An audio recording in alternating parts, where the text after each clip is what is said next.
Hello everyone! Today we are going to be making explosion books. So the first thing we're going to do is decide which color we want our cover. So I chose yellow, so I'm putting yellow on the bottom, and now I'm putting a thin layer of glue all over one side of my cardboard. Now I'm not pressing super hard on the glue. You don't want it to get kind of gloopy. You just want it to be like a nice, smooth, thin layer. So now I'm pressing it onto the paper and I'm rubbing the back just to make sure that it's really well stuck on there. And then I'll flip it back over. So now I'm going to glue the edge of the paper, not the edge of the cardboard. And I'm going to flip that edge over onto the cardboard, making sure that it's really, really secure and really crisp. And I'm going to do the bottom edge now. And we're only doing the top and bottom. We are not doing the side edges at this point, and I will show you why in a second. So again, folding that edge over, making sure it's really crisp and really clean. Now I'm going to spread glue all over this top lip, including the two little yellow corners. And I'm going to fold those corners in like a little present. And if your edges bubble up like that, no worries, just kind of flatten it out and try again. So now I'm going to add two more little dabs of glue on the edges that I just folded so that they will stick to the cardboard also. And again, really crisply folding that edge over. And I'm going to do the exact same thing to my last side.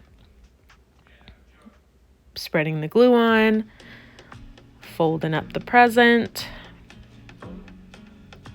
and then adding just a touch more glue to those corners as well. So now your cover should be on and it should look pretty crisp and have nice clean corners. So you'll want to let that dry underneath something heavy like a book. And you're going to do that for both of your covers. Now we're going to get into folding the paper. So take your first piece of black paper and fold the bottom edge up to the top edge.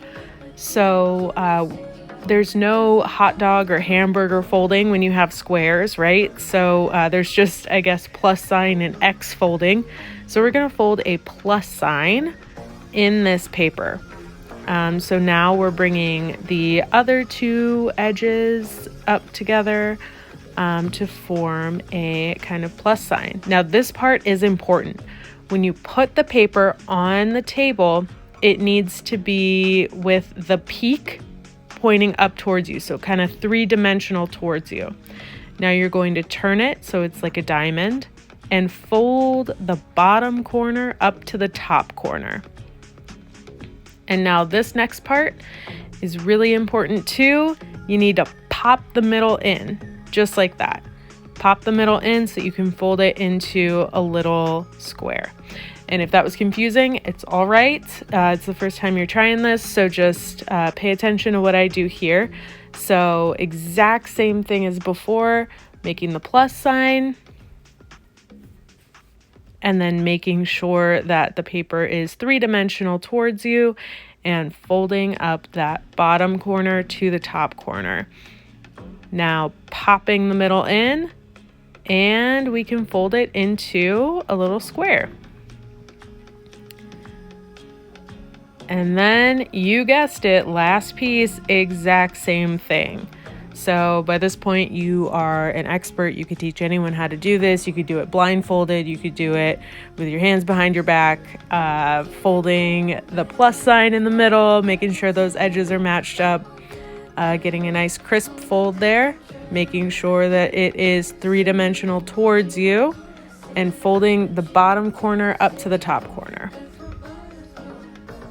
And then popping that in.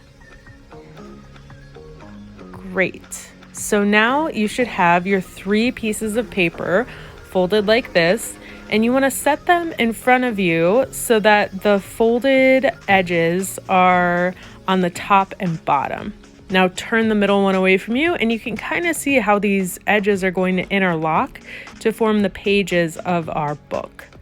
So you'll see here the middle two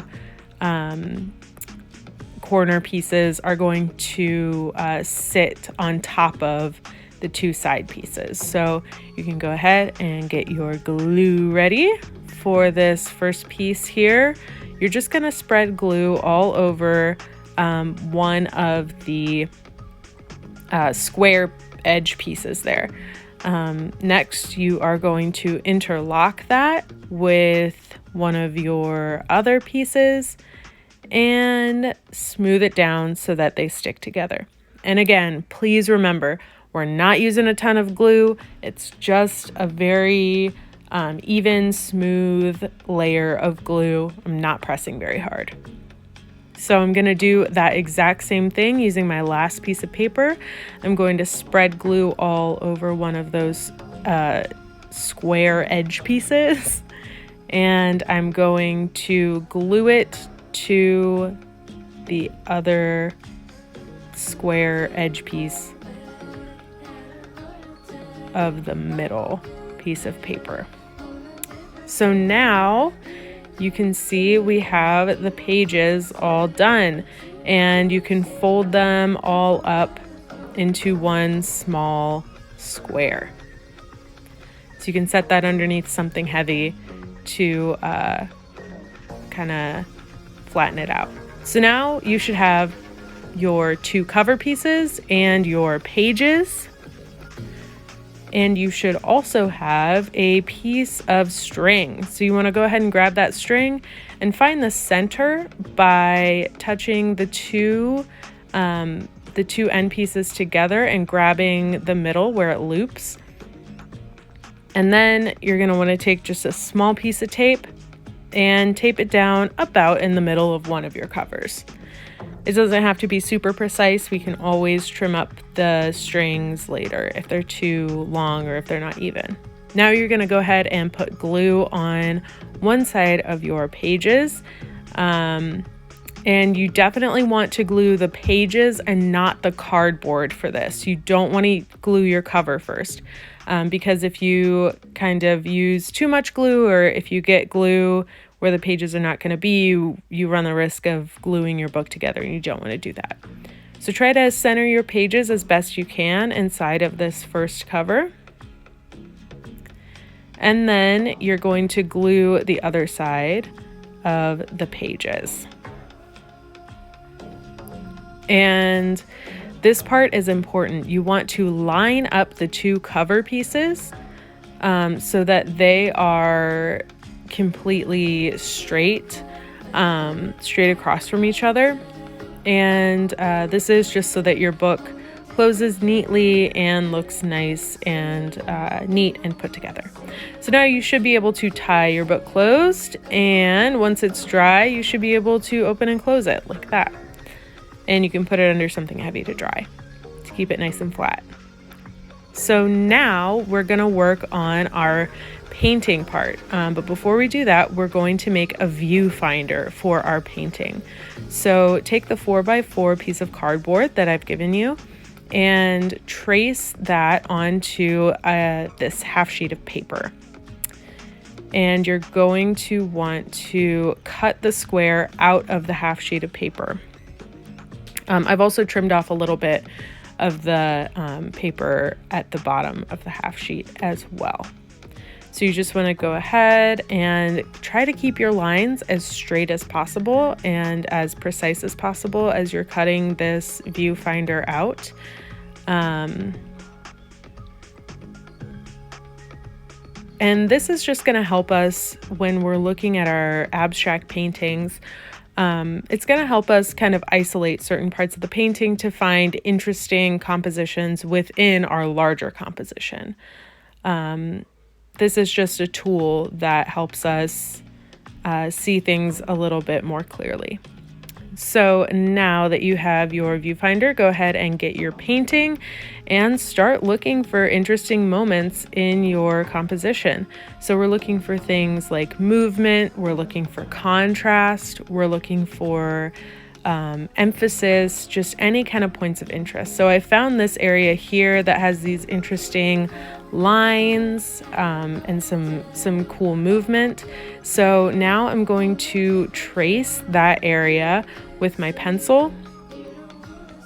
I'm not drawing super hard here. I'm just kind of giving myself a little sketch so that I can find it later.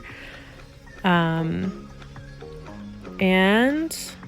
I am going to find a total of 10 points of interest in my painting. So you guys will also need to find 10 points of interest in your painting.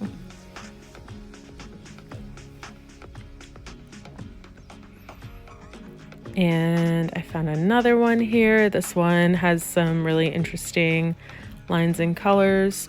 Now, once you have all of your points of interest traced, go ahead and start cutting them out. Again, please try to be as precise as you can. I know that it can be a little bit difficult with scissors, as opposed to like using a ruler and like an X-Acto knife, but you can get really precise with scissors. So please try your best with that, and you know, watch your fingers and everything when you're cutting.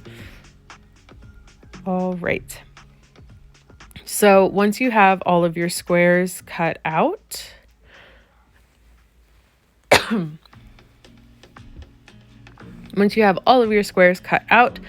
take a look at them, lay them out, admire your work, and start kind of playing with some different arrangements on your book. As you can see, there are four areas where you can put your full 4x4 composition, but then there are other areas that are kind of folded into triangles. So in order to fill those triangles in, you're going to need to cut some of your compositions in half. So just draw a line with your ruler from corner to corner and cut right up the middle following that line. So this is just going to allow you to make even more combinations with your compositions and put new things next to each other and just kind of see what looks good. So once you've played around with that and decided on the arrangement that you like best, you know, that can be kind of a process, and you know, you might decide that certain compositions you actually don't love as much as you thought you did. But once you do have one that you like, go ahead and put glue on the back of the actual painting. Again, thin layer. Don't use a heavy hand with this. You don't want to glue your book together. You really only want glue where there is a painting to be glued. You don't want just glue on the book. So now you just want to press that on there really well, especially paying attention to the edges. If you notice that some of your edges are kind of curling up, you can sneak a little glue underneath the painting and just add a little bit more glue. So as you can see, just working across, I did use a book as I was gluing pieces on to kind of hold them down, hold them in place, and hold them flat. So if you do have something heavy that you can put on top of your painting, I really recommend that. It helps a lot just with making sure that that everything stays nice and flat. You saw me kind of trim down a little piece. If you notice that you have some pieces that are overhanging, feel free to trim them down. And then once you're all done gluing, you just want to fold your book all the way up, and you can put it under something heavy to dry. Your book is done. Congratulations. I'm so proud of you. You did it. You made a book. And you can tie it up, open it up, check it out, and admire your wonderful work.